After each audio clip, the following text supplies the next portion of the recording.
ചില മനുഷ്യരുണ്ട്, അവർ വീട്ടിൽ ഭയങ്കര പ്രശ്നക്കാരായിരിക്കും, എന്നാൽ നാട്ടിൽ വളരെ നല്ല സ്വഭാവക്കാരായിരിക്കും. വീട്ടിലെന്നും വഴക്കാ. ചില കുട്ടികൾ അങ്ങനെയാണ്, പറഞ്ഞാൽ കേൾക്കത്തില്ല, തറുതല പറയും, മടിയും പ്രശ്നങ്ങളും ഒക്കെ ഉണ്ടാക്കും, വളരെ അസമാധാനം വീട്ടിൽ സൃഷ്ടിക്കും. എന്നാൽ ഇദ്ദേഹം വെളിയിലോട്ട് ചെന്നാലോ കൂട്ടുകാരുടെ ഇടയ്ക്കൊക്കെ ചെന്നാൽ കൂട്ടുകാർ അവനെക്കുറിച്ച് പറയുന്നത് അല്ലെങ്കിൽ അവളെക്കുറിച്ച് പറയുന്നത് ഇത്ര നല്ലൊരു കുട്ടിയില്ല. അതുപോലെയാണ് ചില വീട്ട് ഉടമസ്ഥരും, ചില പിതാക്കന്മാരങ്ങനെയാണ്. വീട്ടിൽ വന്നാൽ എപ്പോഴും ഭയങ്കര പ്രശ്നം, ഭാര്യയുമായിട്ട് വഴക്ക്, അസമാധാനം അങ്ങ് നിലനിൽക്കുക, വഴക്കും ബഹളവും പോരായ്മകളെല്ലാം കണ്ടുകൊണ്ട് ദിവസവും സമാധാനമെന്ന് പറയുന്നത് ഭവനത്തിലില്ല. എന്നാൽ ഇദ്ദേഹം ജോലിയിൽ ചെന്നാൽ നല്ല മനുഷ്യനാണ്, സ്വന്തം വീട്ടിൽ ഉപദ്രവകാരി, നാട്ടിൽ നല്ലവൻ. അപ്പോൾ എങ്ങനെയാ സമാധാനം അവൻ പ്രാപിക്കേണ്ടത്? സമാധാനത്തോടെ കിടന്നുറങ്ങുവാൻ, അവൻ നിമിത്തം വീട്ടിൽ സ്വസ്ഥത അനുഭവിക്കാൻ കാത്തിരിക്കുന്നവരുടെ സ്വസ്ഥതയും പോയി, സമാധാനവും പോയി, എല്ലാം പോയി. നല്ല മനുഷ്യനാണ്, കുറ്റങ്ങളൊന്നും പറയാൻ നമുക്കില്ല. ചില സഹോദരിമാർ, ചില അമ്മമാരങ്ങനെയാണ്. പ്രാർത്ഥനയ്ക്ക് പോയാൽ നല്ല സ്വഭാവം, ഇതുപോലെ നല്ലൊരു അമ്മാമ്മയില്ല, അല്ലെങ്കിൽ ഒരു അമ്മച്ചിയില്ല, അല്ലെങ്കിൽ ഒരു സഹോദരിയില്ല, അല്ലെങ്കിൽ ഒരു പെൺകുട്ടിയില്ല.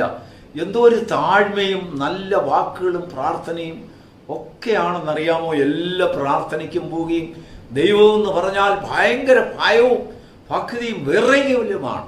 പക്ഷെങ്കിലും വീട്ടിൽ വന്നാൽ ഇല്ലാത്ത പ്രശ്നങ്ങളൊക്കെ ഉണ്ടാക്കി, ഭർത്താവുമായിട്ട് വഴക്കുണ്ടാക്കി അസമാധാനം വീട്ടിൽ സൃഷ്ടിക്കുന്നു. കാണുന്നതിനെല്ലാം കുറ്റം പറഞ്ഞ് അവളുടെ മുൻപിൽ നല്ലതൊന്നും കാണുവാൻ അവളുടെ കണ്ണുകൾ തുറക്കുകയില്ല. ദൈവത്തിന് സ്തോത്രം. ഇന്ന് നമ്മുടെ ചിന്തയ്ക്കായി തിരുവചനത്തിൽ നിന്നൊരു വേദഭാഗം വായിക്കാം. 37-ാം സങ്കീർത്തനത്തിന് 3-ാം വാക്യം. ദേശത്ത് പാർത്ത് വിശ്വസ്തത ആചരിക്കുക, യഹോവയിൽ ആശ്രയിച്ച് നന്മ ചെയ്യുക. എന്താണ് ഇതിന്റെ അർത്ഥം?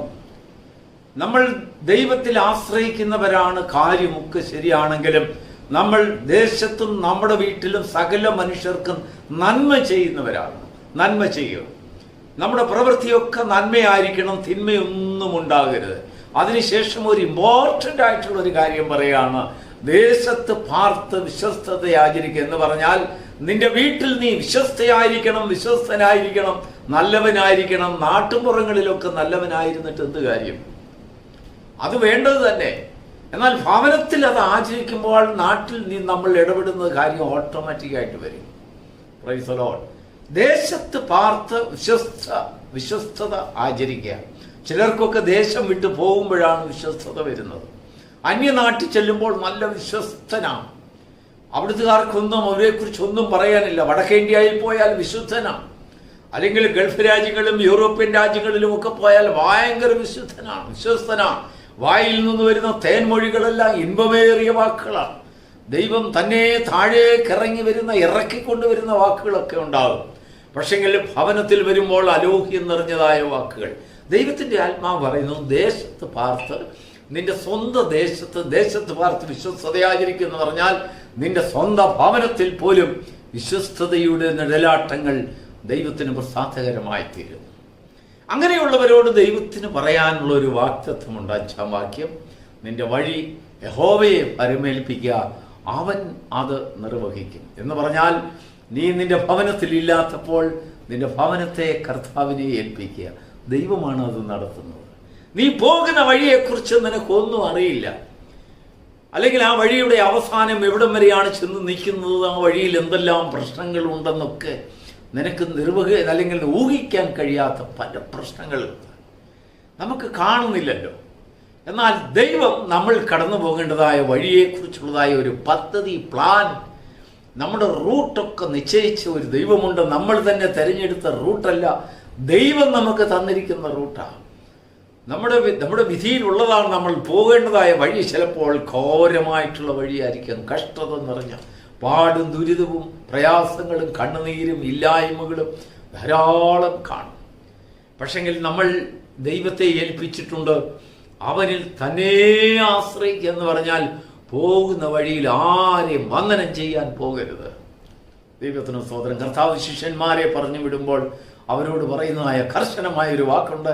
നിങ്ങൾ വഴിയിൽ വെച്ച് ആരെയും വന്ദനം ചെയ്തതെന്ന് പറഞ്ഞാൽ അവിടെ വഴിയിൽ കാണുന്ന യജമാനന്മാരെയും അല്ലെങ്കിൽ കോടീശ്വരന്മാരെയും പണക്കാരെയും ധനാഠ്യരെയും ഒക്കെ കണ്ട് നിന്റെ മനസ്സ് മാറുന്നത് ഇവരിൽ അല്പം ആശ്രയിച്ചാൽ എന്തെങ്കിലും പ്രശ്നങ്ങൾക്ക് പരിഹാരം ഉണ്ടാകുമെന്ന് നീ ചിന്തിക്കരുത്. വഴിയിൽ ആരെയും വന്ദനം ചെയ്യരുത്.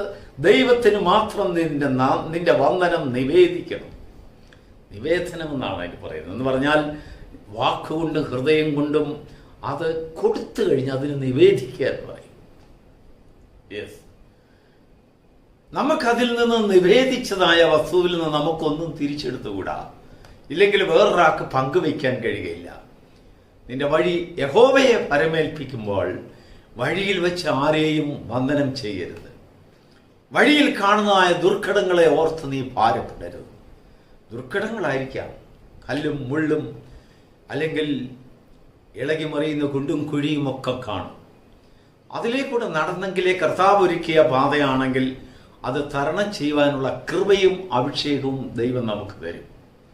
പരീക്ഷയിൽ നിന്ന് നമ്മെ വിടിവിക്കണമേ എന്ന് ശിഷ്യന്മാരോട് പ്രാർത്ഥിക്കുവാൻ കർത്താവ് പഠിപ്പിച്ചു. എങ്കിലും യാക്കോബിന്റെ ഭാഷയിൽ വരുമ്പോഴേക്ക് കർത്താവ് പറഞ്ഞതെല്ലാം അപ്പോൾ ഉൾക്കൊണ്ടത് ഒരു പരീക്ഷയുമില്ലാതെ ലോകത്തിൽ ജീവിക്കുന്ന ഒരു അനുഭവമല്ല.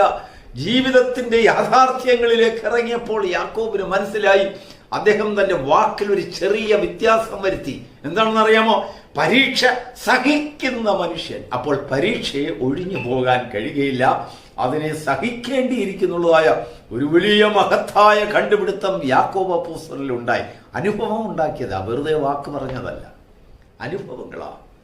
പല പ്രാവശ്യം യാക്കോബ് ദൈവത്തോട് കർത്താവിനോട് ചോദിച്ചു കാണും, പരീക്ഷയിൽ നിന്ന് ഞങ്ങളെ വിടുവിക്കണമെന്ന് ഞങ്ങളെ പ്രാർത്ഥിക്കാൻ പഠിപ്പിച്ചതല്ലയോ ഗുരു, നീ ഇപ്പോൾ സ്വർഗത്തിൽ ചെന്നിരുന്നു കൊണ്ട് ഞങ്ങൾക്ക് പരീക്ഷ തരികയാണോ? തീർച്ചയായിട്ടും തനിക്ക് ദൈവത്തിൽ നിന്ന് അരുളപ്പാടുണ്ടായി കാണും. ഞാൻ നിങ്ങളോട് പറഞ്ഞതിൻ്റെ അർത്ഥം വേറെയാ. പരീക്ഷകൾ നിങ്ങൾക്ക് വരേണ്ടത് ആവശ്യമാണ്. എന്നാൽ പരീക്ഷ സഹിക്കുന്ന മനുഷ്യൻ, യെസ്, പരീക്ഷയെ ഒഴിഞ്ഞു പോകുവാനല്ല, നിന്നോട് എതിരിടുന്നവരെ മുടിപ്പിക്കുവാൻ പ്രാർത്ഥിക്കുകയല്ല, അല്ലെങ്കിൽ കത്തിയരിക്കാൻ നശിപ്പിക്കുവാൻ പ്രാർത്ഥിക്കുകയല്ല, അവരെ തരണം ചെയ്ത് ജീവിക്കുവാൻ യഹോവയിൽ തന്നെ, ദൈവത്തിൽ തന്നെ ആശ്രയിക്കുന്ന ഒരു ജീവിതം അവരുടെ മുമ്പിൽ ജീവിച്ച് കാണിക്കുവാൻ നീ വൃതസ്ഥനായിക്കേണ്ടത് ആവശ്യമാണ്. അങ്ങനെയുള്ളവരോടാണ് ദൈവത്തിന്റെ ആത്മാവ് പറയുന്നത്, നിന്റെ വഴി യഹോവയെ ഭരമേൽപ്പിക്കുക, അവൻ അത് നിർവഹിക്കും. ദൈവം നിർവഹിക്കുമ്പോൾ അത് വളരെ മനോഹരമായി ചെയ്യുന്നു. സഭാപ്രസംഗി പറയുന്നത് ദൈവം സകലതും ചന്തവും ഉചിതവുമായിട്ട് നടത്തുന്നു. നമുക്ക് അത്രയും ഉചിതമായി നടത്താൻ കഴിയുകയില്ല. നമ്മൾ നടത്തുമ്പോഴൊക്കെയും നമ്മൾ ചെയ്യുന്നതിലൊക്കെയും പോരായ്മ വരും, ഇല്ലായ്മകൾ വരും, ഷോർട്ടേജ് വരും, ഒരുപാട് തെറ്റുകൾ നമുക്കുണ്ടാകും, എറേഴ്സ്. പക്ഷെങ്കിൽ ദൈവം ഒരു കാര്യം ചെയ്യുമ്പോൾ, ആ വഴിയുടെ അന്ത്യത്തിലേക്ക് ദൈവം നമ്മെ കൊണ്ടുപോകുമ്പോൾ അവിടെയെല്ലാം ഒരു പൂർണ്ണതയുടെ ഒരു അനുഭവം നമുക്ക് കാണുവാൻ കഴിയും. അന്ത്യത്തിലേക്ക്, അവസാനം വരെയും. അതുകൊണ്ടാണ് കർത്താവ് നമ്മെ വിട്ടുമാറാതെ ലോകാവസാനത്തോളം അല്ലെങ്കിൽ ജീവിതകാലത്തോളം വാർദ്ധക്യത്തിൽ നരയ്ക്കോളം എന്നൊക്കെ കർത്താവ് പറഞ്ഞതിൻ്റെ അർത്ഥം, ഇടയ്ക്ക് വെച്ചൊക്കെ നമുക്ക് പ്രോബ്ലംസ് ഉണ്ടാകും. കൈവിട്ടിട്ട് പോയാൽ അപ്പോൾ ഒരു പ്രശ്നമുണ്ടാവും. ദൈവത്തിന് മഹത്വം ഉണ്ടാകട്ടെ. കഴിഞ്ഞ കാലങ്ങളിൽ ഒരു വാർത്ത വായിക്കുകയുണ്ടായ, ഒരു വല്യപ്പച്ചനും മകളും കൊച്ചുമകളും കൂടെ അവിടെ ഇങ്ങനെ കാഴ്ച ബംഗ്ലാവ് കാണാൻ പോയി. കൊച്ചുമകൾ മൃഗങ്ങളോട് ഇങ്ങനെ സല്ലപിച്ചു കൊണ്ടിരുന്നു, വേലി അല്ലെങ്കിൽ കൈയിടരുത് കൈക്ക് പിടിച്ചുകൊണ്ടിരുന്നു. അപ്പച്ചൻ അല്പനേരം കുഞ്ഞിന്റെ കയ്യിൽ നിന്ന് വിട്ട് എന്തോ എടുക്കാൻ പുറമോട്ടൊന്ന് പോയപ്പോൾ തന്നെ അടുത്തു നിന്നായ മൃഗത്തിന്റെ മുൻപിൽ കൈ നീട്ടി പെട്ടെന്ന് പുലി ചാടി കുഞ്ഞിനെ തട്ടിയെടുത്തുകൊണ്ട് ആ എഴിക്കുള്ളിൽ കൊടുത്ത് വെളിയും തകർത്ത് കുഞ്ഞിനെ വലിച്ചുകൊണ്ട് പോക്കളഞ്ഞു. അവിടെയെല്ലാം എഴുതി വെച്ചിട്ടുണ്ട്, കൈ പുറത്തേക്ക് ഇടരുത്. അല്ലെങ്കിൽ നമ്മുടെ കൂടെ നിൽക്കുന്നവര് നമ്മുടെ കൈക്ക് പിടിച്ചിട്ടുണ്ടാൽ അതുകൊണ്ട് ദൈവത്തിനറിയാം അല്പസമയം നമ്മെ വിട്ടാൽ നമ്മൾ ആപത്തിൽ ചാടുമെന്നറിയാം. അതുകൊണ്ടാണ് ദൈവം പറഞ്ഞത്, ഞാൻ നിന്നോട് കൂടെ ഇരിക്കുന്നു. യോസേഫ് കാരാഗ്രഹത്തിലായിരുന്നപ്പോൾ അവിടെ എഴുതിയിരിക്കുന്നത് യോസേഫിനോട് കൂടെ ദൈവം ഇരുന്നു എന്ന് പറഞ്ഞാൽ ദൈവവും യോസേഫിനോടൊപ്പം കാരാഗ്രഹത്തിൽ താമസിക്കാൻ വന്നു. യെസ്, അതിനുശേഷം പറയുന്നത് അവനോട് കൂടെ ദൈവം ഇരുന്നതിനാൽ അവൻ ചെയ്തതെല്ലാം ദൈവം സഫലമാക്കിക്കൊണ്ടിരുന്നു. അതുകൊണ്ട് ഭരണാധികാരിയുടെ മുൻപിൽ അവന് വലിയൊരു ബഹുമാനം ഉണ്ടായി. നിന്റെ കൈ വിശുദ്ധമാണെങ്കിൽ, നീ വിശ്വസ്തനെങ്കിൽ, ദേശത്ത് പാർത്ത് വിശ്വസ്തത ആചരിക്കുന്നതായ ഒരു പതിവ് നീ ദൈവത്തിൽ നിന്ന് പ്രാപിച്ചിട്ടുണ്ടെങ്കിൽ, അതിന്റെ അന്ത്യത്തിൽ നിന്റെ നീതിയെ വെളിപ്പെടുത്തുവാനുള്ള ചില സന്ദർഭങ്ങൾ ദൈവം നിന്റെ മുൻപിൽ കൊണ്ടുവരും. സകലരുടെയും മുൻപിൽ നിന്നെ നിന്ദിക്കുന്നവരുടെ മുമ്പിൽ ദൈവം ഉയർത്തി കാണിക്കും. നീ ദൈവത്തിൽ വഴി ഏൽപ്പിച്ചതിന് ശേഷം നിന്റെ വഴികളോടുകൂടെ കൂട്ടുവാൻ തക്കണം മനുഷ്യരുടെ ആലോചനയെയും മനുഷ്യരുടെ സമ്പത്തുകളെയും മനുഷ്യരുടെ കഴിവുകളെയും എന്നും നീ അതിനിടയ്ക്ക് കൊണ്ട് കയറ്റരുത്. ദൈവം പറയുന്നത് പോലെ തന്നെ പോകണം. യെസ്, അത് അല്പം ബുദ്ധിമുട്ടായിട്ടുള്ളൊരു കാര്യമാണ്. ഈ പോകുന്ന പോക്കിൽ ഒരുപാട് പ്രശ്നങ്ങൾ നമുക്ക് അഭിമുഖീകരിക്കേണ്ടതായിട്ട് വരും. എന്നാൽ നാം പോകുന്നിടത്തൊക്കെയും നമുക്ക് ഒരു കാര്യം ചെയ്യേണ്ടതായിട്ടുണ്ട്. നീ പാർക്കുന്ന ദേശം നിന്റെ സ്വന്തം ദേശത്ത്, സ്വന്തം വീട്ടിൽ, സ്വന്തം കൂട്ടുകാരുടെ ഇടയ്ക്ക്, സ്വന്തം സഹോദരങ്ങളുടെ ഇടയ്ക്ക്, സ്വന്തം മക്കളുടെ ഇടയ്ക്ക്, ഭാര്യയുടെ അടുത്ത് മക്കൾ, അല്ലെങ്കിൽ ഭർത്താവിൻ്റെ അടുത്ത്, മാതാപിതാക്കളുടെ അടുത്ത് എല്ലാം നീ നിന്നോടൊപ്പം പാർക്കുന്നതായ നിന്റെ സ്വന്തം ദേശത്ത് വിശ്വസ്തത ആചരിക്കേണ്ടതായിട്ടുണ്ട്. എന്താ ദൈവത്തിന് സ്തോത്രം. അവരോട് ഇടപെടുമ്പോഴും ഉള്ളതായ വിശ്വസ്തത. ആരെയും കുഴിയിൽ ചാടിക്കുന്ന വാക്കുകൾ നമ്മുടെ ഇടയിൽ ഉണ്ടാകരുത്, നമ്മുടെ നാവിലുണ്ടാകരുത്. എല്ലാവരെയും മാനിക്ക, ദേശത്ത് പാർത്ത് യഹോവയിൽ ആശ്രയിച്ച നന്മ. ഒരു മനുഷ്യന് നന്മ ചെയ്യുവാൻ മാത്രമേ നാം നമ്മുടെ ശ്രദ്ധയെ കൊണ്ടുപോകാവൂ. തിന്മ ഭവിക്കുന്നതൊന്നും ആർക്കും ചെയ്യരുത്. എന്നാൽ തിരിച്ച് നമുക്ക് തിന്മ തന്നെ ലഭിക്കും. എന്നാൽ നമ്മുടെ തിന്മയെ എല്ലാം നന്മയാക്കി ദൈവം മാറ്റും. നമുക്ക് നന്മകളൊന്നും മുടക്കാതിരിക്കുവാൻ ദൈവത്തെ സ്നേഹിക്കുന്നവർക്ക്, സേവിക്കുന്നവർക്ക് നമ്മുടെ എതിരായി വരുന്നതായ ശാപങ്ങളെ അനുഗ്രഹമായി കൺവേർട്ട് ചെയ്യുന്നതായ ഒരു ആത്മാവ്, ഒരു spirit of operation of spirit നമ്മുടെ ചുറ്റും പാർത്തുകൊണ്ടിരിക്കും, പ്രവർത്തിച്ചു കൊണ്ടിരിക്കും.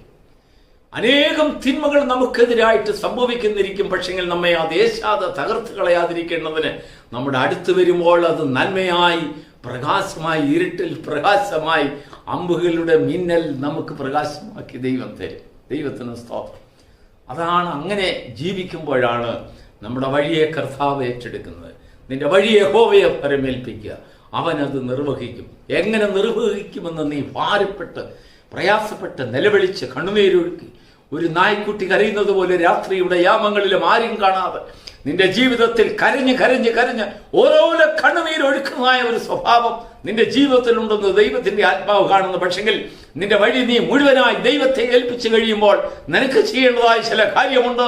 നീ നന്മ ചെയ്യുകയും ദേശത്ത് പാർത്ത് വിശ്വസ്തത ആചരിക്കുകയും ചെയ്യുന്ന ഒരു വ്യക്തിയെങ്കിൽ നിന്റെ വഴിയെ യഹോവ ഭരമേറ്റെടുത്ത് അവനത് നിർവഹിച്ചു കൊണ്ടിരിക്കും. Praise the Lord. പരീക്ഷകളിൽ സഹിക്കാനുള്ള കൃപ അവൻ നിനക്ക് തരും. കടന്നു പോകുന്ന പാതകളിലെ ദുർഘടങ്ങൾ ഒഴിഞ്ഞു മാറി എങ്ങനെ സുരക്ഷിതമായി സൽസ്ഥാനത്തെത്താമെന്നുള്ളതായ ഒരു ബുദ്ധിയുപദേശം, ആലോചന ദൈവം തന്നുകൊണ്ടിരിക്കും. ആർക്ക്? വിശ്വസ്തതയാചരിക്കുന്നവർക്ക്, സ്വന്തം ദേശത്ത് വിശ്വസ്തതയാചരിക്കുന്നവർക്ക്. അന്യനാട്ടിലല്ല, അന്യനാട്ടിലും സ്വന്തം നാട്ടിലും ഒരുപോലെ വിശ്വസ്തത സംസാരിക്കുന്നവർക്ക്, വിശ്വസ്തതയാചരിക്കുന്നവർക്ക്, നന്മ ചെയ്യുന്നവർക്ക്, ഉപകാരം ചെയ്യുന്നവർക്ക്, മറ്റുള്ളവരുടെ ഉയർച്ചയെ, കഷ്ടതയെ കണ്ടുകൊണ്ട് അവരെ ഉയർത്തുവാനുള്ളതായ വഴികൾ മാത്രം പറഞ്ഞു കൊടുക്കുക, നാശത്തിലേക്കുള്ള വഴി പറഞ്ഞു കൊടുക്കാതിരിക്കുക. ഇങ്ങനെയൊക്കെ ചെയ്യുമ്പോൾ നമ്മുടെ വഴി കർത്താവ് ഏറ്റെടുക്കും. ദൈവത്തിന് സ്തോത്രം. നിങ്ങളുടെ വഴി നിങ്ങൾക്ക് തന്നെ വഹിക്കുവാൻ പ്രയാസമെന്ന് തോന്നുന്നുണ്ടോ? ആ വഴി ഭാരമായി തോന്നുന്നുണ്ടോ? ആ വഴി പ്രയാസം അല്ലെങ്കിൽ വളരെ കഷ്ടതയേറിയ വഴിയായി നിനക്ക് തോന്നുന്നുണ്ടോ? ഇടുക്കമാണ്, ഞെരുക്കമാണ്. എങ്കിലും അതിന്റെ അന്തം നിത്യജീവങ്കിലേക്കുള്ള പ്രകാശമായ വഴിയിലാണ് ചെന്ന് നിൽക്കുവാൻ പോകുന്നത്. നീ അല്പം താമസിയാതെ വലിയൊരു ജംഗ്ഷനിലേക്ക് വരും. അതൊരു വിശാലമായ ജംഗ്ഷനാണ്, സമാധാനത്തിന്റെ ജംഗ്ഷൻ, നിത്യജീവന്റെ വഴിത്തിരിവ്. അവിടേക്ക് എത്തും വരെ അല്പകാലം കഷ്ടത സഹിക്കേണ്ടതായിട്ടുണ്ട്, പ്രയാസങ്ങൾ തരണം ചെയ്യേണ്ടതായിട്ടുണ്ട്. പക്ഷെങ്കിൽ ദൈവം നിന്നോടുകൂടെ ഉണ്ടെങ്കിൽ നിന്റെ കാൽ കല്ലിൽ തട്ടി ഇടറി പോകാതിരിക്കവണ്ണം തന്റെ ദൂതന്മാരെ അയച്ചവൻ നിന്നെ കാക്കും, അവൻ നിന്നെ പരിപാലിക്കും. നിന്റെ നാവിൽ ദൈവത്തിന്റെ ആത്മാവ് അഭിഷേകം തരും, വാക്കുകൾ ദൈവത്തിന് പ്രസാദകരമായി തരും. ഈ പ്രഭാതത്തിൽ നമ്മയും നമ്മുടെ കുഞ്ഞുങ്ങളെയും പ്രകാശമായ ഒരു അന്തരീക്ഷത്തിലേക്ക്, നല്ല വഴികളിലേക്ക്, ദുർഘടമായ വഴികളിൽ തരണം ചെയ്യുവാൻ കൃപയെ പ്രാപിക്കുന്നവന് ദൈവം നമ്മെ ധാരാളമായി അനുഗ്രഹിക്കുമാറാകട്ടെ. God bless you.